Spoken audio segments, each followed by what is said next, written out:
صارفین موبائل کی بڑھتی تعداد سے کتب بینی اور ورق گردانی کرنے والے اشخاص کی تعداد میں خاصی کمی واقع ہوئی ہے۔ آج ہر تیسرا شخص موبائل والا ہے۔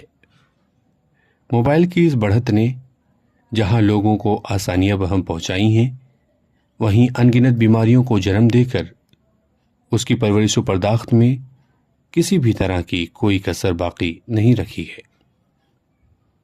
آج موبائل انسان کے اندر کچھ اس طرح رچ بس گیا ہے کہ بغیر موبائل کے وہ یتیم سا ہو جاتا ہے۔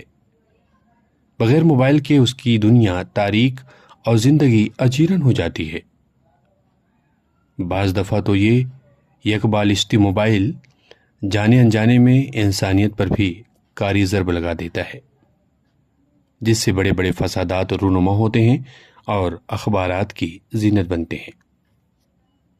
گزشتہ مہینے برادرم قیس احمد صاحب کے فیس بک پر اور اس سے پہلے برادرم ایم حسینی صاحب کے فیس بک پر ایک پوسٹ پڑھنے کو ملی تھی جو لکھنؤ امین آباد کے قدیم مکتبے کی تھی، جس کا نام دانش محل ہے۔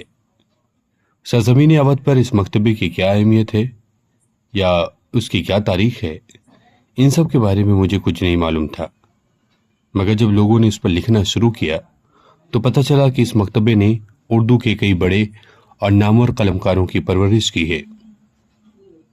مکتبہ زیر بحث اس لیے آیا تھا کہ اس کے 2 دروازوں میں سے ایک دروازے پر ٹھنڈے مشروبات بڑے فریزر کے ساتھ پانی کی بوتل کا پورا بنڈل رکھا ہوا تھا، جسے دیکھ کر یہ گمان ہوتا تھا کہ دانش محل اب دھیرے دھیرے ختم ہوتا جا رہا ہے، اور اس کی واضح دلیل فریزر میں دھری مشروبات کی مہربند بوتلیں تھیں۔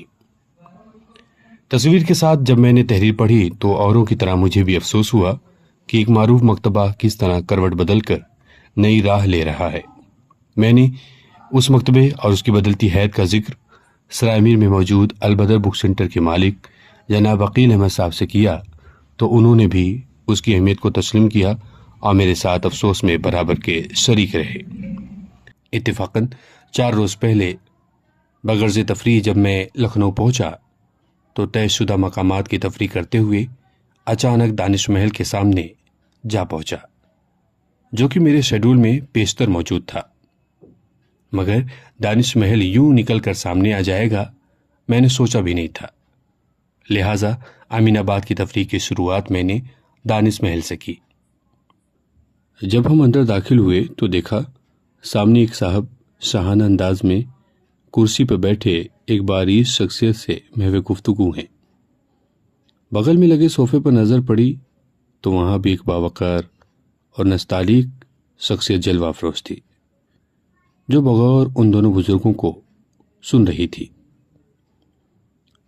تیسری ٹیبل پر نظر پڑی تو دیکھا کہ ایک صاحب ماسک لگائے کھڑے ہیں اور انداز کچھ ایسا ہے کہ بن بولے کہہ رہے ہیں، تشریف لائیں، کہیے میں کیا خدمت کر سکتا ہوں۔ ہم 2-4 منٹ بن بولے یوں ہی کتابوں کے ٹائٹل الٹتے پلٹتے رہے کہ خیال آیا کہ کم از کم انہیں بتا تو دیں کہ ہم کون ہیں، کہاں سے آئے ہیں اور مقصد کیا ہے۔ بات کرنے کے لیے میں آگے بڑھا۔ ان کی مسکراہٹ دیکھ کر میں بھی مسکراتا ہوا ان کی طرف ہاتھ بڑھا دیا اور پھر الیکس لیک کے بعد انہوں نے بہت ساری کتابیں دکھائیں۔ میرے ذہن میں کتاب کا نام پہلے سے محفوظ تھا، جس پر MS حسینی صاحب نے تبصرہ لکھا تھا۔